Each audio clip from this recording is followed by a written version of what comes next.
ഓൻ്റെ എണ്ണിയാളെ 4 ദിവസമായിൻ്റെ വീഡിയോൻ്റെ താഴത്ത് ഒരു കമൻറ്റ് വന്നേക്കണം. എത്താ പമ്പർന്നോളെ പേര് ആദ്യം നമ്മൾ നോക്കുക. അറ്റ ഉമ്മുൽ ഫസീല. ഞങ്ങൾ വീട്ടിൽ 3 മരുമക്കളാണുള്ളത്. ഞങ്ങളെന്നും കച്ചറയും തല്ലുമാണ്.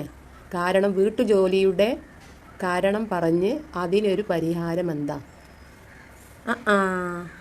തിരക്കടില്ലല്ലോ മരക്കള്. എന്തോ ഒരു കള്ളത്തിയാളാണ് ഇന്നത്തെ കാലത്തുള്ള മരക്കള്. പൊന്നാര മക്കളെ, ഈ കേസ് തീർക്കാൻ നമ്മളെ കൊണ്ട് കജൂലട്ടാ. പെണ്ണുങ്ങളെ കാര്യമാണ്. ആരാ ഈ കേസൊക്കെ തീർക്കണോ? അതും പെരീത്തെ പണിൻ്റെ പേരും പറഞ്ഞുകാണ്ടേ എത്താ പഞ്ഞി കാട്ടണോ? ചില പേരിൽ 2-3 മരക്കളുള്ളടുത്ത് ഒരു പ്രശ്നം എന്താ വെച്ചാലേ, അതുപോലെ സുബൈക്ക് നീച്ചിക്കാണ്ട് അടുപ്പത്തേക്ക് ആരാ വെന്റ് ഇങ്ങനെ ജനവാതിൽ കൂടെ പളി വെക്കുക. വലിയ താത്തയെ പോണ്ട്, രണ്ടാമത്തെ താത്തയെ പോണ്ട് എന്നിങ്ങനെ പളി വെക്കും. ഇനി പാളിയൊക്കെ കഴിയണില്ലെങ്കിൽ കുട്ടികളെങ്കിലും പറഞ്ഞയച്ചിക്കാണ്ട് ഒന്ന് പോയേക്കടാ, താത്ത അടുപ്പത്തേക്ക് വന്നക്കണാന്ന് പോയൊക്കെ. എന്നാ ആരെങ്കിലും ഒരാൾ അടുപ്പത്തേക്ക് വന്നു കഴിഞ്ഞാൽ സമാധാനമാണല്ലോ അതിന്.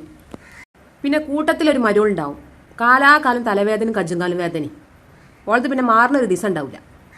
ആയിക്കോട്ടെ, ഓള് കായുള്ളടത്തുനിന്ന് വന്നതാണെങ്കിലോ അമ്മായിമ്മ ഒന്ന് മൂടും താങ്ങി തലയിൽ വെക്കും ചെയ്യും. ഈ കേസ് തീർക്കണമെങ്കിലേ മൂത്തച്ചി അടിച്ചരുമ്പോൾ ഇളച്ചി എന്ത് ചെയ്യുക? തുടക്കുക. ഒരാൾ അടുപ്പത്ത് നിൽക്കുമ്പോൾ ഒരാൾ എന്ത് ചെയ്യുക? അടുപ്പത്തത്തെ വേറെ എന്തെങ്കിലും ഒരു പണി എടുക്കുക.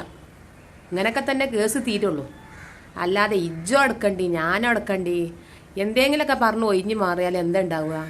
ആ പേരിൽ പണിയെടുക്കാൻ ആരും ഉണ്ടാവില്ല. എന്നാൽ പട്ടിണി എടുക്കേണ്ടി വരും. പൊന്നാര മക്കളെ നല്ല ഐക്യത്തിൽ പൊയ്ക്കോളി, നിങ്ങൾക്ക് അതിനൊക്കൂല. പിന്നെ ചില മരക്കളുണ്ടാവും, കെട്ടി ആണുങ്ങളെ കൊണ്ട് പെരീക്ക് സാധനം കൊണ്ടിരിച്ചാതെ മുങ്ങിയെടുക്കുന്നുണ്ട്. താത്താ ഇന്ന് പണിയില്ല, അതിനിന്ന് തീരെ പണില്ല, 4 ദിവസമായി പണിക്ക് പോയിട്ട് എത്ര കാട്ടണോ ഇങ്ങനെ ഒൽപ്പിച്ചെടുക്കണ കുറേ പെണ്ണുങ്ങളുണ്ട്. അത് വല്ലാത്ത ജാതികൾ തന്നെയാണ്.